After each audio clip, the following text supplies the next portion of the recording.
چهره عجیب و باور نکردنی نغمه در کشور امریکا و گفته‌های تازه و نغمه می‌خواهد بار دیگر ازدواج کند. رسوایی عجیب و باور نکردنی این هنرمند اشتراک نغمه در بزرگترین جشنواره موسیقی در کشور امریکا.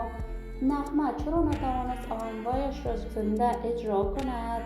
من در این ویدیو پیرامون حقایق همین ماجرا خواهم پرداخت. پس در ادامه با کانال دنیا اینفو باشید.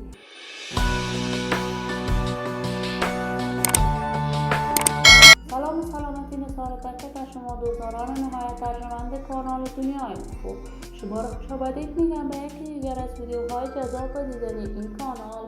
برای حمایت بیشتر از کانال دنیا اینفو علامت سابسکرایب را فشار دهید تا ویدیوهای دیگر کانال دنیا اینفو را از دست ندهید. بانو نغمه هنرمند محبوب و مطرح افغان یکی از موفق‌ترین هنرمندان افغان میباشد. شهرت و محبوبیت خاصی در میان هنرمندان افغان داشته است و از سن نوجوانی علاقه فراوانی به سرودن آهنگ داشت. آهنگ‌های بانو نغمه بارها مورد حمایت گسترده افغان‌ها قرار می‌گرفت. این ستاره ماندگار محلی خان افغان با منگل در سن 18 سالگی ازدواج کرد، اما دیر نگذشت. ازدواج این دو از هم پاشید و زندگی مستقل هر یک برای خود ساختند.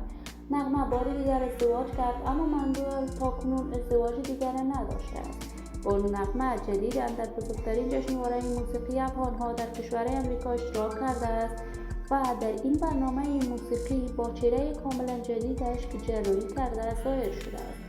نقد و نظر بزرگی از طرف دوستداران و طرفدارانش شده است و گفته بانو نغمه و دوستان نزدیکش قرار است وی به این زودی‌ها به بار سوم ازدواج کنند، ولی تاکنون حقایق بیشتر این ماجرا در دست نیست. ولی بانو نغمه نتوانسته در این برنامه موسیقی آهنگهایش را به صورت زنده اجرا کند که موج انتقادات را به همراه داشته است.